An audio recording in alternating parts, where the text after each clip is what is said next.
기도하심으로 8월 15일 주일 일부 예배를 하나님 앞에 드리겠습니다. 사랑이 많으신 하나님 감사드립니다.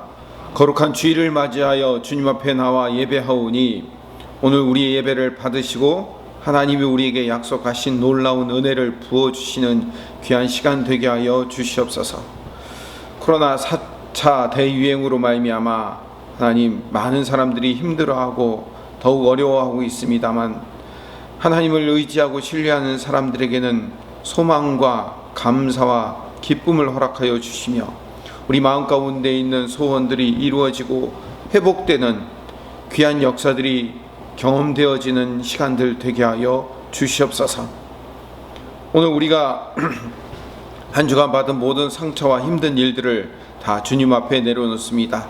수고하고 무거운 짐진 자들아 다 내게로 오라. 내가 너희를 쉬게 하리라고 말씀하신 말씀에 의지합니다. 나의 모든 죄를 주님의 십자가 앞에 못 박습니다.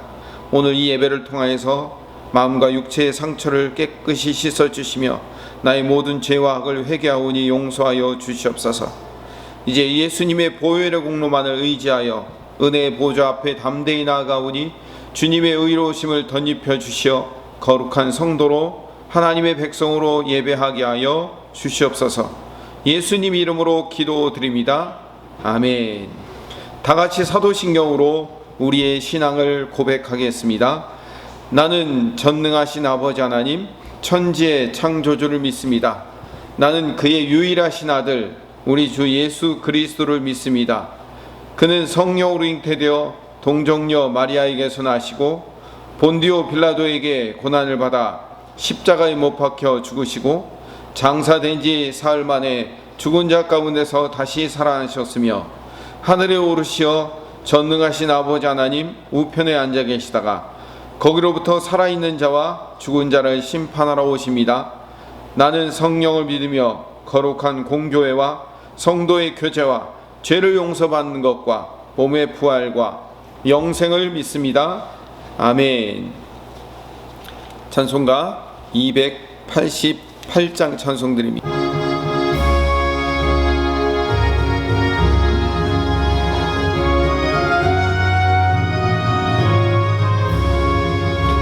예수를 나의 구주 삼고 성령과 피로써 거듭나니 이 세상에서 내 영혼이 하늘의 영광 누리도다. 이것이 나의 간증이요 이것이 나의 찬송일세. 나 사는 동안 끊임없이 구주를 찬송하리로다.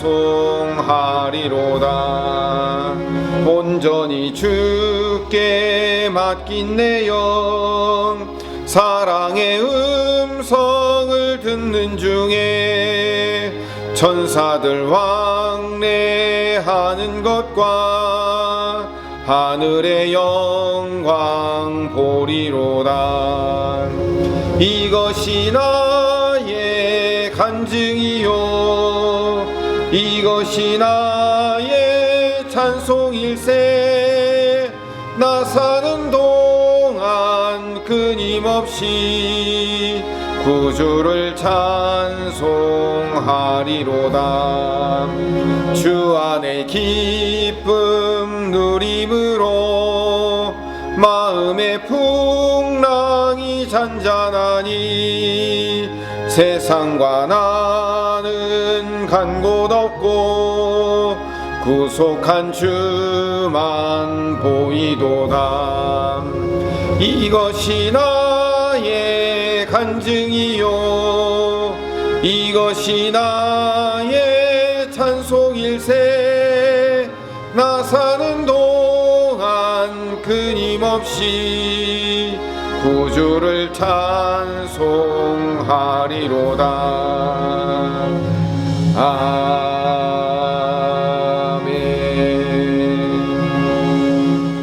살아있는 만신 하나님, 오늘도 말씀 가운데 은혜를 주시옵소서. 우리에게 꼭 필요한 말씀을 허락하여 주시옵소서. 이 말씀 듣고 하나님, 우리가 야곱처럼 우리도 변화하며 회복되며 새 소망 가진 사람으로 바뀌는 하나님의 백성 되게 하여 주시옵소서. 예수님 이름으로 기도드립니다. 아멘. 함께 상고할 하나님의 말씀은 요한복음 1장 43절에서 51절 말씀입니다. 이튿날 예수께서 갈릴리로 나가려 하시다가 빌립을 만나 이르시되 나를 따르라 하시니 빌립은 안드레와 베드로와 한 동네 벳세다 사람이라. 빌립이 나다나엘을 찾아 이르되 모세가 율법에 기록하였고 여러 선지자가 기록한 그 일을 우리가 만났으니 요셉의 아들 나사렛 예수니라. 나다나엘이 이르되 나사렛에서 무슨 선한 것이 날 수 있느냐. 빌립이 이르되 와서 보라 하니라. 예수께서 나다나엘이 자기에게 오는 것을 보시고 그를 가리켜 이르시되 보라, 이는 참으로 이스라엘 사람이라. 그 속에 간사한 것이 없도다. 나다나엘이 이르되 어떻게 나를 아시나이까. 예수께서 대답하여 이르시되 빌립이 너를 부르기 전에 내가 무화과 나무 아래에 있을 때 보았노라. 나다나엘이 대답하되 랍비여, 당신은 하나님의 아들이시오 당신은 이스라엘의 임금이로소이다. 예수께서 대답하여 이르시되 내가 너를 무화과 나무 아래에서 보았다 함으로 믿느냐. 이보다 더 큰 일을 보리라. 또 이르시되 진실로 진실로 너희에게 이르노니 하늘이 열리고 하나님의 사자들이 인자 위에 오르락 내리락 하는 것을 보리라 하시니라. 아멘. 지난주에 이어서 오늘은 또 다른 두 제자를 선택하는 장면입니다. 지난주에 세례 요한의 제자였던 두 사람이 예수님의 제자가 되는 과정이었다면 오늘은 또 다른 제자예요. 43절에 보면 예수님께서 빌립을 만나셨습니다. 근데 이 빌립은 지난주에 세례 요한의 제자였다가 예수님의 제자가 된 안드레, 그리고 그 안드레가 그의 형제 시몬을 데리고 왔죠. 그러니까 안드레와 시몬이 살고 있는 갈릴리의 벳세다라는 동네의 사람이에요. 같은 동네 출신인 거예요. 그래서 같은 동네 출신이기 때문에 빌립도 예수님을 만난 거죠. 안드레가 예수님을 만난 다음에 제일 먼저 한 게 자기 형제였던 시몬을 예수님 앞으로 데리고 왔잖아요. 빌립도 마찬가지예요.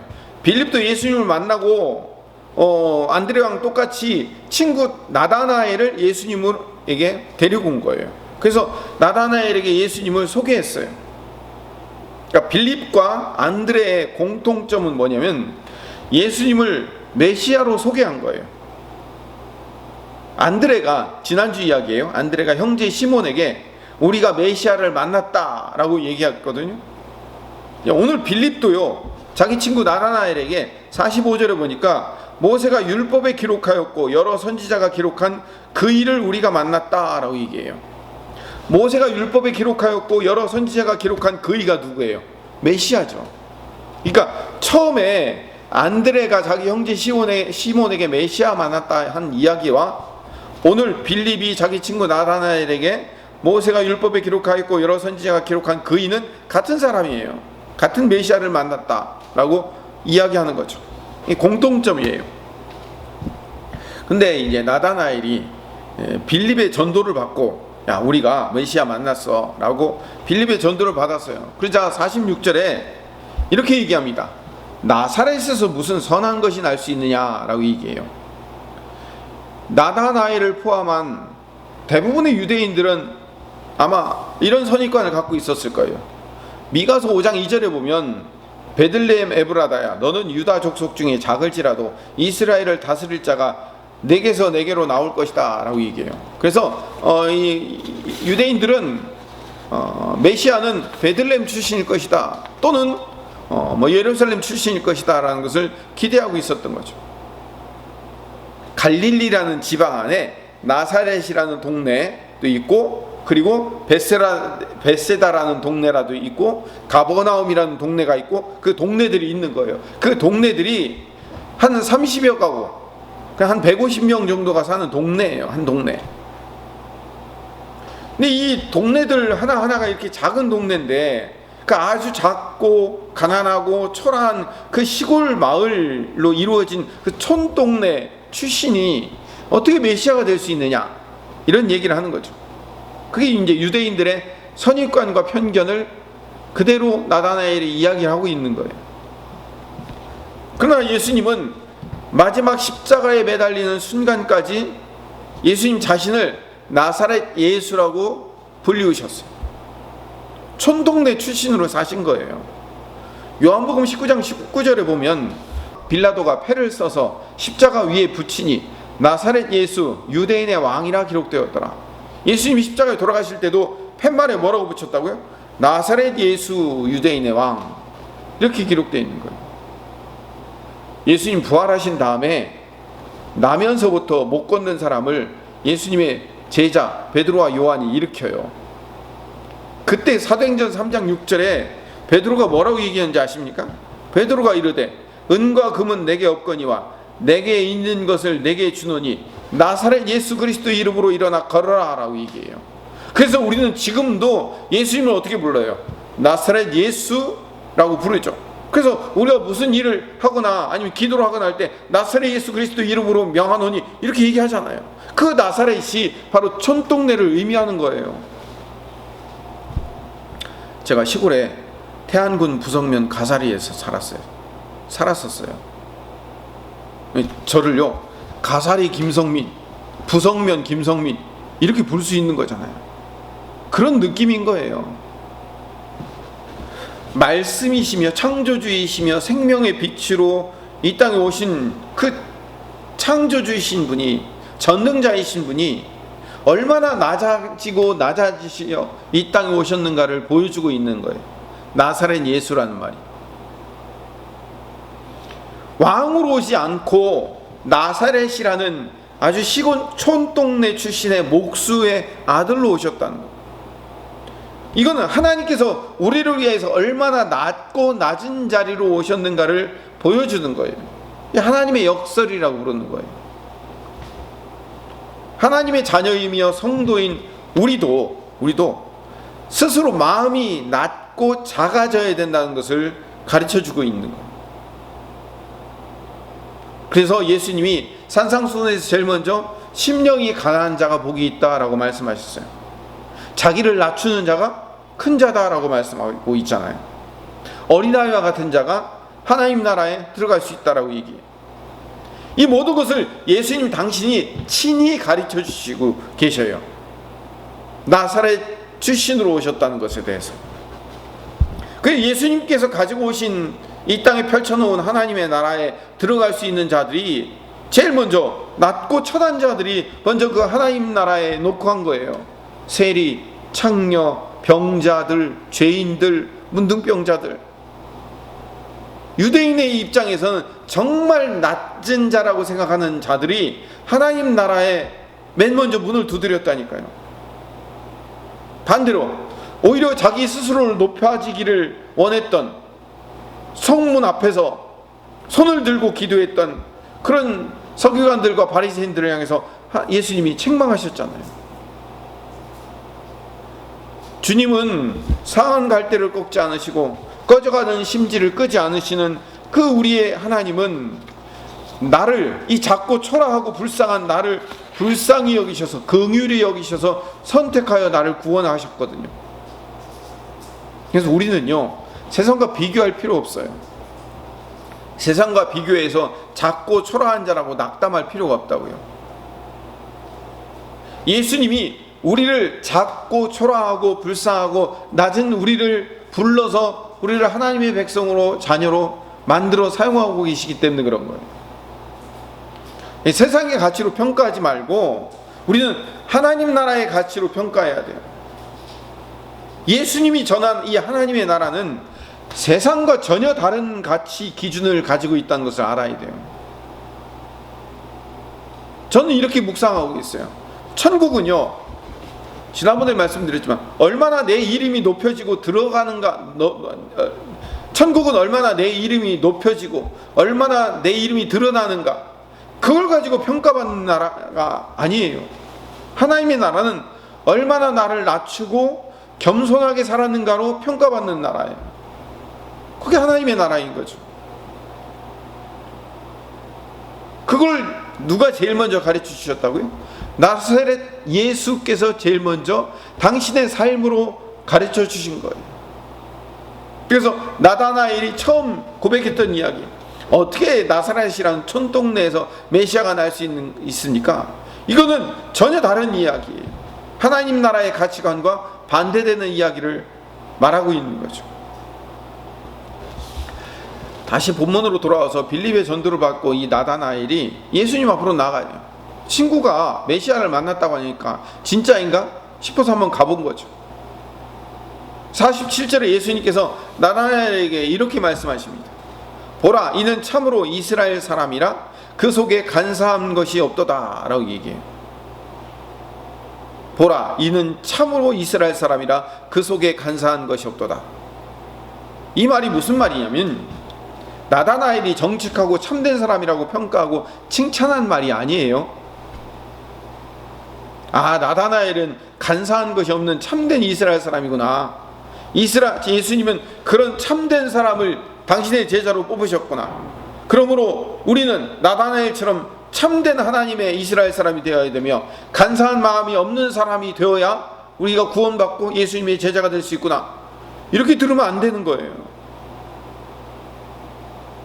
나다나엘이 예수님으로부터 참 이스라엘 사람으로 인정받은 것은 지난주에 이야기했던 시몬이 게바, 즉 베드로라는 새 이름을 받은 것과 똑같은 이야기예요. 지금 세례 요한의 두 제자 중에 하나였던 안드레가 와서 보라라는 예수님의 말씀을 듣고 형제 시몬을 불러내잖아요. 그 형제 시몬이 베드로라는 새 이름을 부여받고 바뀌잖아요. 바뀌는 과정을 경험하는 것이 제자의 삶이라고 말씀드렸잖아요. 오늘 똑같은 이야기를 반복할 거예요.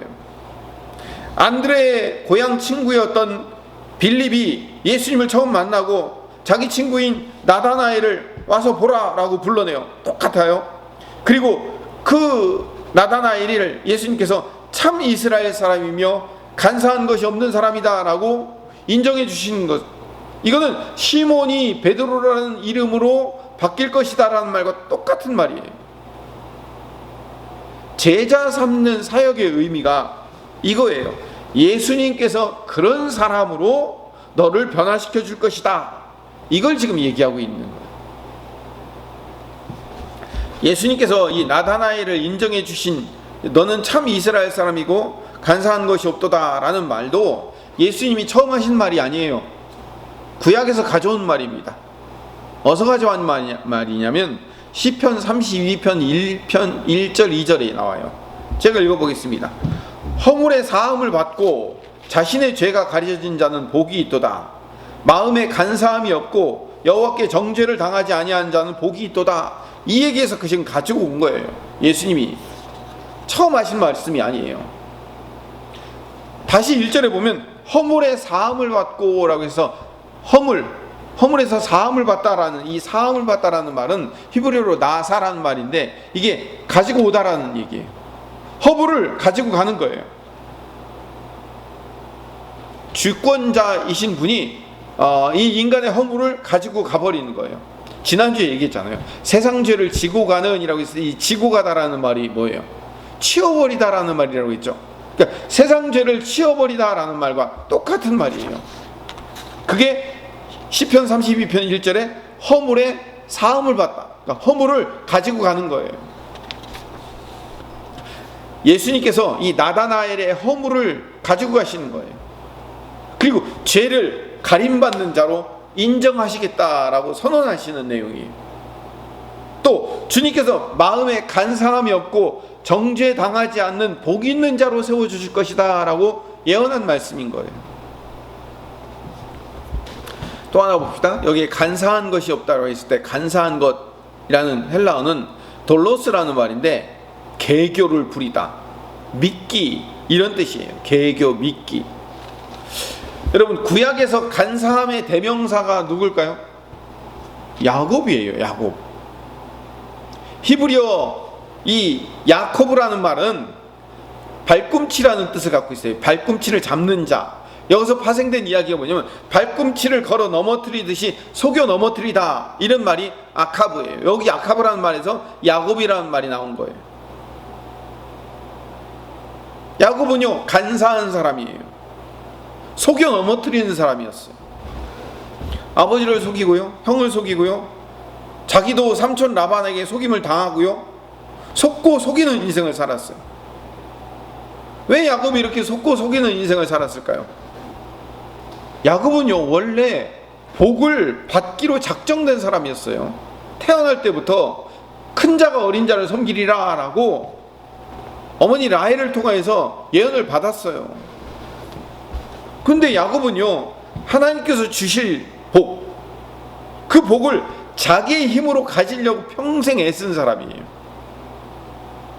하나님께서 주시기로 작정한 그 복을 자기가 애써서 속여서 빼앗으려고 악착같이 속여서 어떻게든 수단 방법을 가리지 말고 그 복을 쟁취하려고 애를 쓴 사람이에요. 그래서 간사한 인생이었어. 또 하나님께서 은혜로 주실 그 복을 늘 하나님과 거래하려고 애쓴 사람이에요. 그게 야곱이에요. 하나님이 그 속이는 자 야곱을 나중에 이스라엘로 그 이름을 바꿔주셔요. 지난주에도 말씀드렸잖아요. 이름을 바꾼다는 것은 그 인생과 성품을 바꾸겠다는 뜻이거든요. 시몬을 게바, 반석으로 바꿔주시겠다는 것은 그런 인생으로 만드시겠다는 거예요. 하나님께서 야곱을 그의 인생의 전체를 걸쳐서 바꾸어 가시는 거예요. 그게 창세기의 야곱 이야기예요. 자기의 능력과 힘과 거래로 속여서 쟁취해서 빼앗고 탈취해서 간사한 방법으로 얻어내려는 그 노력을 결국 포기하고 하나님께서 주시는 복은 은혜로 받을 수밖에 없는 것을 깨닫는 이스라엘로 야곱이 변화되는 거예요. 야곱이 마지막에 야복강가에서 복은 하나님으로부터 나온다는 것을 깨닫잖아요. 그래서 47절의 말씀은 하나님께서 야곱에게 하신 일을 나다나엘 너에게도 하실 것이다 라는 선언이에요. 너는 내 목적을 관철시키기 위해서 수단 방법을 가리지 않았던 그 야곱과 같은 사람에서 참 이스라엘, 그리고 간사한 것이 없는 그런 사람으로 변화시키겠다라는 하나님 예수님의 언약의 선포예요. 나다나엘이 무화과 나무 아래에서 창세기에 야곱을 묵상하고 있었을 것이 분명합니다. 저는 그렇게 생각해요. 간사한 야곱이, 속이는 자 야곱이 이스라엘로 변화하는 과정을 이 나다나엘이 그날 아침에 무화과 나무 아래에서 묵상하고 있었어요. 그래서 나다나엘이 48절에 이렇게 얘기합니다. 너를 참 이스라엘이요 간사한 것이 없는 자로 세울 것이다 라고 말씀하시니까 이걸 어떻게 하셔요? 라고 물어봐요. 48절에 어떻게 나를 아시나이까? 라고 얘기해요. 어떻게 나를 아십니까? 내가 원래 간사한 것이 없고 내가 참 이스라엘 사람으로 생각하고 있었는데 예수님이 그걸 알아봐 줬구나, 이 얘기가 아니에요. 어떻게 내가 묵상한 것을 알고 계셨습니까? 이 답이라고요. 내가 간사한 자 야곱을 묵상하고 있었던 것을 어떻게 아셨습니까? 이 의미예요. 더 나아가서 내 마음의 생각을 어떻게 알고 계셨습니까? 라는 반응이에요. 그래서 예수님께서 뭐라고 말씀하셨냐면 빌립이 너를 부르기 전에 내가 무화과 나무 아래에 있을 때 보았노라 라고 말씀하시는 거예요. 무화과 나무 아래에서 네가 묵상하는 내용을 내가 다 잘 알고 있다. 그때 내가 너를 보고 있었다라고 말씀하고 있는 거죠. 여기 또 중요한 얘기 하나 등장합니다. 무화과 나무 아래에 있다는 것은 어떤 의미인지 구약에서 한번 찾아보겠습니다. 미가서 4장 2절에서 4절을 가봅시다. 곧 많은 이방 사람들이 가며 이르기를 오라 우리가 여호와의 산에 올라가서 야곱의 하나님의 전에 이르자. 그가 그의 도를 가지고 우리에게 가르치실 것이니라.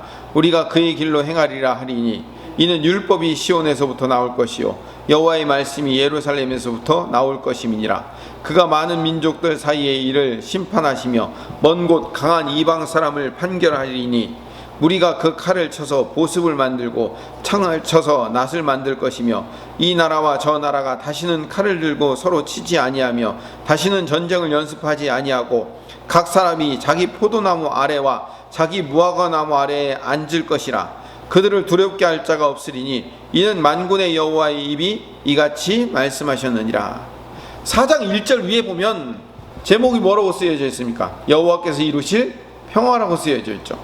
이 미가는 뭘 지금 예언하고 있냐면 여호와께서 보내실 3절에 보면 그가 많은 민족들 사이에 이를 심판, 그라는 게 누구냐면 메시아예요.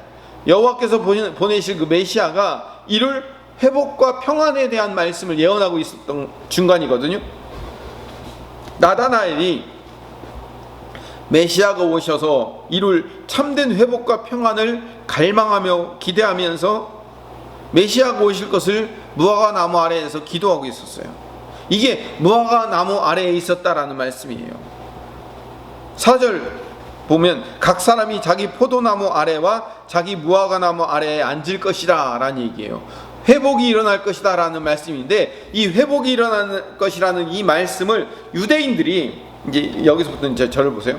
이 무화과 나무 아래에 있다는 얘기 뭐냐면 미가서가 회복과 평안을 이야기해서 이들이 이제 2000년 동안 나라 없이 살면서 이들이 무슨 생각을 하냐면 무화과 나무 잎이 넓거든요. 그래서 그늘이 많이 져요. 무화과 나무 아래에서 말씀을 묵상하고 기도하고 하는 일을 주로 이 무화과 나무 아래에서 했어요. 그래서 무화과 나무 아래에 앉았다라는 얘기는 뭘 의미하냐면 하나님의 말씀을 묵상하고 오실 메시아를 기대하며 기도하는, 우리로 얘기하면 묵상하는 것. 그 묵상하다를 무화과 나무 아래에 앉아있다라고 얘기하는 거예요. 그러니까 나다나엘이 지금 무화과 나무 아래에 예수님 만나기 전에 앉아서 하나님의 말씀을 묵상하고 있었어요. 어떤 말씀을? 아마 야곱의 말씀을 묵상하고 있었을 거예요. 야곱이 이스라엘로 변화되는 과정들을 묵상하며 그 안에 하나님이 우리 삶을 회복시키고 변화시킬 것이다 라는 것을 기대하는 말씀을 가지고 묵상하고 있었을 거예요. 나다나엘이 지금 자기의 마음을 읽고 있는 예수님을 본 거예요. 내가 무화과 나무 아래에서 말씀을 묵상하고 있었던 것을 어떻게 알았지? 내 마음 가운데 야곱을 묵상하고 있었던 것을 어떻게 알았지? 라고 깨닫고 나서 49절에 이렇게 고백을 하는 겁니다. 다시 요한복음 1장 49절로 돌아와서 중반절부터 랍비여 당신은 하나님의 아들이시오 당신은 이스라엘의 임금이로소이다 라고 얘기하는 거예요. 자기 마음을 꿰뚫어 알고 있거든요. 그래서 하나님의 아들이며 이스라엘의 왕이다 라고 고백을 하는 거예요. 그러자 예수님께서 50절에 이렇게 얘기합니다. 요한복음 1장 50절에 예수께서 대답하여 이르시되 내가 너를 무화과 나무 아래에서 보았다 함으로 믿느냐? 이보다 더 큰 일을 보리라 라고 얘기하는 거예요. 네가 야곱을 묵상했다는 것, 네가 무화과 나무 아래에서 메시아를 기대하는 내 마음을 읽었다는 것, 그걸 알았다고 놀라워하지만 이보다 더 큰 일을 너는 보게 될 것이다 라고 말씀하시는 거예요. 자, 그러면 더 큰 일이 뭘까요? 그 더 큰 일을 51절에 이렇게 소개하고 있습니다. 하늘이 열리고 하나님의 사자들이 인자 위에 오르락 내리락 하는 것을 보리라 라고 얘기하는 거예요. 하늘이 열리고 하나님의 사자들이 인자 위에 오르락 내리락 하는 것을 보겠다. 이것은 나다나엘이 기대하던 메시아가 줄 회복과 평안보다 더 크고 놀라운 것을 보게 될 것이다 라는 언약의 말씀이에요. 예수님께서 나다나엘에게 약속하신 더 큰 일이 무슨 의미를 갖고 있는지 다시 이것을 알아보려면 또 구약으로 돌아가 봐야 돼요. 나다나엘이 무화과 나무 아래에서 야곱의 이야기를 묵상했다고 그랬죠. 창세기 28장에 가보면 야곱이 형과 아버지를 속이고 삼촌 라반의 집으로 도망을 가요. 가다가 갈 길이 머니까 이 베델이라는 곳에서 돌베개를 베고 잠을 들었는데 거기서 하나님을 꿈에 본 거예요. 그 꿈에 무슨 일이 일어났냐면 사닥다리가 땅 위에 서 있고요, 천사들이 오르락내리락 하는 그런 꿈을 꾼 거예요. 창세기 28장 11절부터 14절 말씀입니다. 한 곳에 이르러는 해가 진지라 거기서 유숙하려고 그곳에 한 돌을 가져다가 베개로 삼고 거기 누워 자더니 꿈에 본즉 사닥다리가 땅 위에 서 있는데 그 꼭대기가 하늘에 닿았고, 또 본즉 하나님의 사자들이 그 위에서 오르락내리락하고, 또 본즉 여호와께서 그 위에 서서 이르시되 나는 여호와니 너의 조부 아브라함의 하나님이요 이삭의 하나님이라. 내가 누워있는 땅을 내가 너와 내 자손에게 주리니 내 자손이 땅의 티끌같이 되어 내가 서쪽과 동쪽과 북쪽과 남쪽으로 퍼져나갈지며 땅의 모든 족속이 너와 내 자손으로 말미암아 복을 받으리라. 내가 너와 함께 있어 내가 어디로 가든지 너를 지키며 너를 이끌어 이 땅으로 돌아오게 할지라. 내가 내게 허락한 것을 다 이루기까지 너를 떠나지 아니하리라 하신지라. 자, 여기 보세요. 이제 말씀을 정리합시다. 야곱은 베델에서 어떤 꿈을 꿨냐면 사닥다리에서 천사가 오르락내리락 하는 꿈을 꿨어요. 자기 위에 오르락내리락 하는 꿈을 꿨어요. 그 꿈의 핵심이 뭐냐면 하나님이 너와 함께 하겠다는 거예요. 너 지금 돌베개 베고 돌베개를 뱉다는 것이 뭘 의미하냐?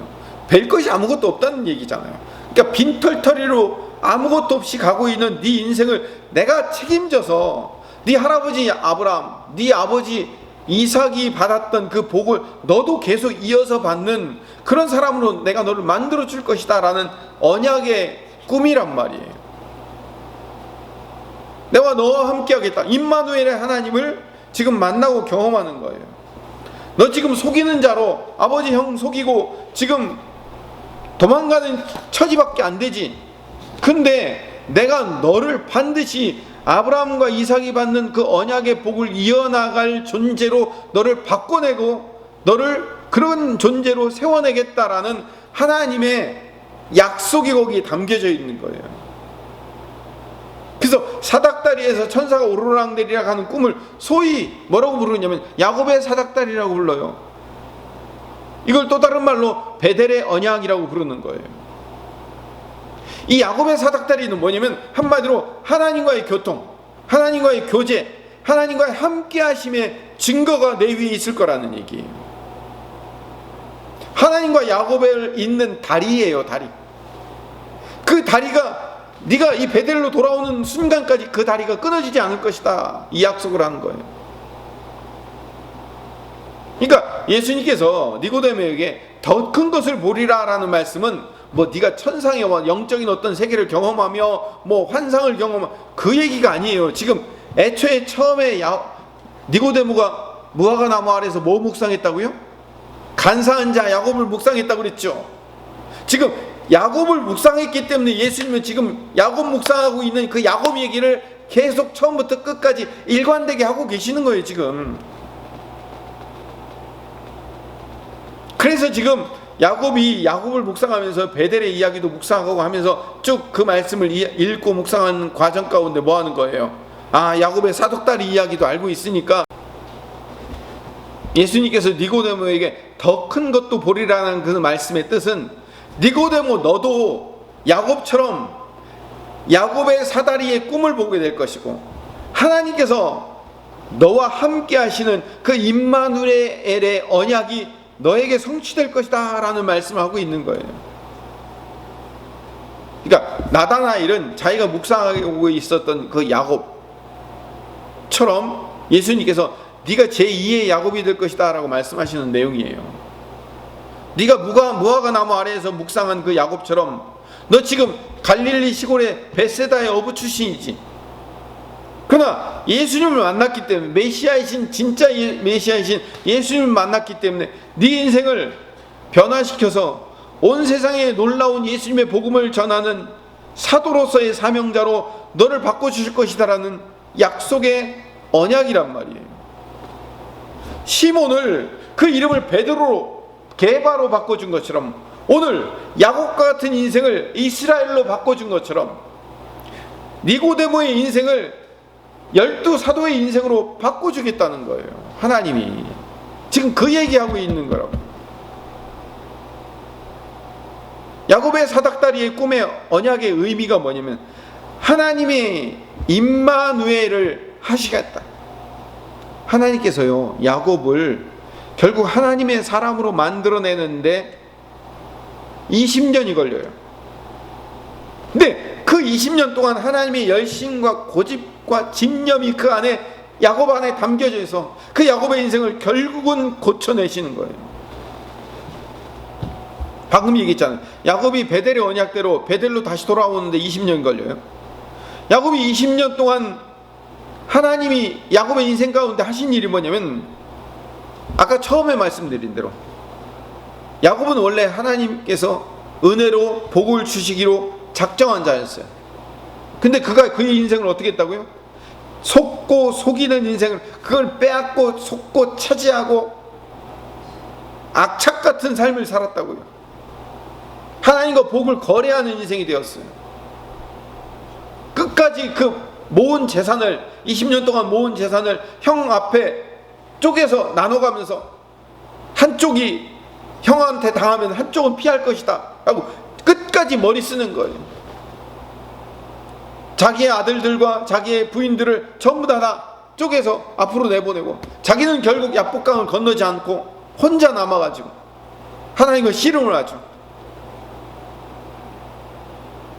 하나님과 씨름을 했다는 것, 천사와 씨름했다는 것은 자기 인생 전체가 뭐예요? 씨름하는 인생이었어요. 끝까지 그 복을 쟁취하기 위해서 악착같이 씨름하는 인생. 근데 그 씨름이 언제까지 이어졌어요? 해 뜰 때까지. 결국은 포기하지 못했다는 거예요. 나는 내 인생을 포기하지 않고 끝까지 악착같이 내 복을 쟁취하고야 말겠습니다, 이 얘기예요. 근데 어떤 사람들이 이렇게 해서 설교하더라고요. 우리가 야곱처럼 끝까지 복을 쟁취하기 위해서 놓지 않아야 됩니다 라고 얘기하는데, 여러분 이거 성경을 거꾸로 가는 거예요. 하나님은 야곱이 그 손을 놓기를 원했단 말이에요. 안 놓으니까 어떻게 했어요? 하나님이 마지막에는 한도뼈, 여기 허리뼈를 딱 쳐가지고요, 힘을, 여러분 씨름을 하는데 허리뼈를 딱 쳐보세요. 허벅지뼈를 딱 쳐보세요. 힘 못 쓰잖아요. 씨름을 하는데 힘을 못 쓰니까 어떻게 돼요? 근데 그제서야 딱 놔버리는 거예요. 이제 내 힘으로 못 하겠습니다 이렇게 나오는 거예요. 내 힘으로 안 되겠습니다. 그제서야, 이제는 복이라는 것은 내가 차지하고 쟁취해서 얻을 수 있는 게 아니라 하나님이 나에게 은혜로 주셔야만 받을 수 있는 겁니다. 하나님 나에게 이 복을 주십시오 라고 복을 쟁취하는 게 아니라 복을 달라고 구하는 거예요. 야곱이 변한 거예요. 그래서 그 자리에서 야곱의 이름을 이스라엘로 바꿔주시잖아요. 이거 바꾸는데 우리가 보기에는 이걸 바꾸는데 그 하루 저녁인 것처럼 보이지만요, 야곱의 인생을 바꾸는데 20년이 걸린 거예요. 20년의 그 과정을 통과한 후에 베델에서 처음 야곱의 이름으로 나갔다가 다시 베델로 20년 만에 돌아올 때 이스라엘이라는 이름으로 돌아오게 되는 거예요. 그래서 하나님께서 간사한 야곱을 참 이스라엘로 만들어 오신 거라고요. 이게 뭐예요? 이게 더 큰 일이에요. 사닥다리에서 오르락내리락 하는 천사를 보겠다는 것은 우리가 어떤 영적 세계를 경험하겠다 그 얘기가 아니고요, 하나님이 야곱과 함께 하신 하나님이 결국은 그 야곱의 인생을 이스라엘로 고쳐내시는 그 하나님의 집념 어린 열심과 열정, 그것이 네 인생에도 똑같이 적용될 것이다 이 얘기예요. 그게 더 큰 일인 거예요. 예수님은 그 야곱을 묵상하고 있는 나다나엘에게 너도 그렇게 만들 거다 라고 약속하신 거예요. 그게 더 큰 일인 거예요. 처음에 너는 참 이스라엘 사람이고 너한테는 간사한 것이 없다 라는 얘기는 원래 나다나엘이 착하고 칭찬받을 사람이기 때문에 예수님의 제자로 선택해낸 게 아니라고 그랬죠. 너를 그런 사람으로 만들어낼 것이다. 제가 3번이나 반복해 얘기했습니다. 마치 지난주에 시몬을 반석인 게바, 베드로로 그 이름을 새롭게 지어준 거와 동일한 약속을 똑같이 하고 있는 거예요. 지금 예수님은 시몬을 베드로로 만들어 주실 것을 지난주에 선포했던 것과 같이 나다나엘을 참 이스라엘 사람으로 야곱같이 아는 사람으로 만들겠다고 선포하시는 내용이 오늘 본문의 이야기인 거예요. 나다나엘이 처음부터 간사하지 않은 사람이고 예수님의 제자가 될 자질과 가능성이 있는 참 이스라엘 사람이기에 그를 뽑은 게 아니고 뭔가 가능성이 있거나 뭔가 특별한 능력이 있어서 제자로 선택된 게 아니에요. 만약에 그렇다면 예수님께서 굳이 십자가를 지실 필요가 없어요. 예수님이 십자가 지신 이유는 인간에게는 어떤 방법도 없어서 예수님의 십자가 아니면 방법이 없는 자들에 대한 하나님의 절대적인 은혜였단 말이에요. 성령 하나님께서 오늘 이 본문을 읽고 있는 우리 성도들에게도 똑같은 언약을 하고 계신 줄로 믿습니다. 원래 인생은 우리의 인생이 야곱과 같은 똑같은 속이는 인생, 간사한 인생이었어요. 우리 자신이 간사한 인생이라고요. 이게 좋다면 여기에 후루룩, 저게 좋다면 저기에 후루룩 끌려다니는, 어떻게든지 복을 쟁취해서 얻어내려는 야곱과 같은 인생이 나랬다니까요. 남의 발꿈치를 걸어넘겨서라도 내 인생의 복을 쟁취하고야 말겠다는 악착 같은 인생이 나였다고요. 우리가 다 야곱 같은 인생들이었어요. 이미 하나님이 우리에게 은혜로 복을 주셨는데도 불구하고 그걸 모르고 악착같이 내 방법으로 차지하려고 했으며 하나님과 거래하잖아요. 하나님 요거 주시면 내가 이거 하겠습니다. 하나님의 허리춤을 붙잡고 하나님과 거래하면서 씨름하려는 그 야곱과 같은 내 인생을 하나님이 네 인생을 참 이스라엘, 간사한 것이 없는 인생으로 너를 바꿔주겠다는 거예요. 그게 뭐라고요? 그게 야곱의 사닥다리, 베델의 약속, 더 큰 인생으로 너를 만들어주겠다는 거예요. 이게 더 큰 것을 보리라는 말씀이에요. 하나님이 함께 하셔서 네 인생을 하나님이 원하시는 하나님의 사람으로 만들어내는 과정, 더 큰 인생을 우리를 만들어내시겠다는 하나님의 약속이 이 나다나엘과의 대화에 담겨져 있는 겁니다. 우리 인생의 환도뼈를 부러뜨려서라도 하나님은 우리 안에 하나님의 은혜 아니면 방법이 없다는 것을 배우게 하시는 거예요. 그게 더 큰 일이에요. 지금 우리가 그 과정을 겪고 있다는 사실을 우리는 깨달아야 돼요. 우리가 바로 야곱이에요. 우리가 바로 니고데모예요. 우리가 시몬이에요. 우리 이 이름을, 새 이름을 주시고 바꿔주시고 변화시켜 주셔서 우리를 온전히 회복하게 만드시고 계시는 그 주님을 찬양하고 그 주님을 끝까지 신뢰하는 주의 백성들 되시기를 간절히 소망합니다. 기도하겠습니다. 사랑이 많으신 하나님, 오늘도 하나님이 우리에게 주시는 은혜를 기억합니다. 그 은혜 없이는 살 수 없음을 하나님 우리는 배웁니다. 하나님께서 내 인생을 그렇게 변화시킬 것을 끝까지 기대하며 소망하는 주의 백성들 되게 하여 주시옵소서. 예수님 이름으로 기도드립니다. 아멘. 289장 찬송하시면서 준비하신 예물을 하나님 앞에 봉헌하도록 하겠습니다. 광고 말씀드리겠습니다. 교회 소식란을 참조해 주시기 바랍니다. 오늘부터 8월 22일까지 또 사회적 거리두기가 4단계 연장되었습니다. 앞으로 같은 방식으로 계속 대면 예배와 비대면 예배를 병행하여 드립니다. 다른 광고는 다 주보를 참조해 주시길 바라고, 우리 새벽마다 계속 기도하고 있지만 김옥희 권사님의 회복을 위해서, 정종호 성도님의 치유를 위해서 계속 기도해 주시기를 부탁드립니다. 오늘 예배 가운데 거하셔서 우리 예배를 받으시는 하나님, 온 마음과 정성을 다하여 하나님 앞에 예배하오니 이 예배를 받으시고 우리에게 창세로부터 준비하시고 약속하신 복과 은혜를 넘치도록 부어 주시옵소서. 우리에게 주신 것 중에 구별하여 정성껏 예물을 준비하여 하나님 앞에 드리오니 받으시고 향기로운 제물로 흠양하여 주시어 하늘의 신령한 상급 땅의 기름진 복으로 넘치게 채워주실 뿐만 아니라 심는 모든 것들 30배 60배 100배의 놀라운 결실과 열매로 채워주시옵소서. 육체의 질병 있는 자들에게 하나님께서 치료의 광선을 발하여 주시어 주님의 권능의 오른손으로 친히 안수하여 주시어 속히 깨끗이 치유하여 주시옵소서. 특별히 김옥희 권사님 속히 회복되게 하여 주시옵소서. 정중호 성도님 속히 치유받게 하여 주시옵소서. 다음 세대들을 위해 기도합니다. 자라는 어린이들, 청소년들, 청년들 하나님이 주신 꿈과 비전을 품게 하시며 예수님의 제자가 되어 하나님 영광 위에 살아가게 하여 주시옵소서.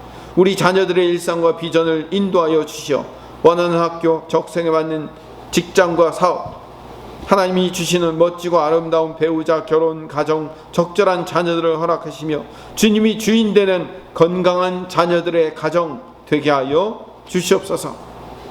이제는 우리 구주 예수 그리스도의 풍성하신 은혜와 창조하시며 섭리하시는 하나님의 무한하신 사랑하심과 우리 안에 계셔서 우리의 삶을 인도하시는 성령님의 교통하심과 충만하심과 기름 부으심과 역사하심이 우리를 야곱의 이스라엘로 바꿔주신 그 하나님의 놀라운 은혜가 우리에게도 있을 것을 기대하며 소망하는 우리 모든 김포수종교의 성도들 머리 위에 온라인으로 함께 예배하는 모든 하나님의 백성들 머리 위에 영원토록 함께 하시옵기를 간절히 축원하옵나이다. 아멘.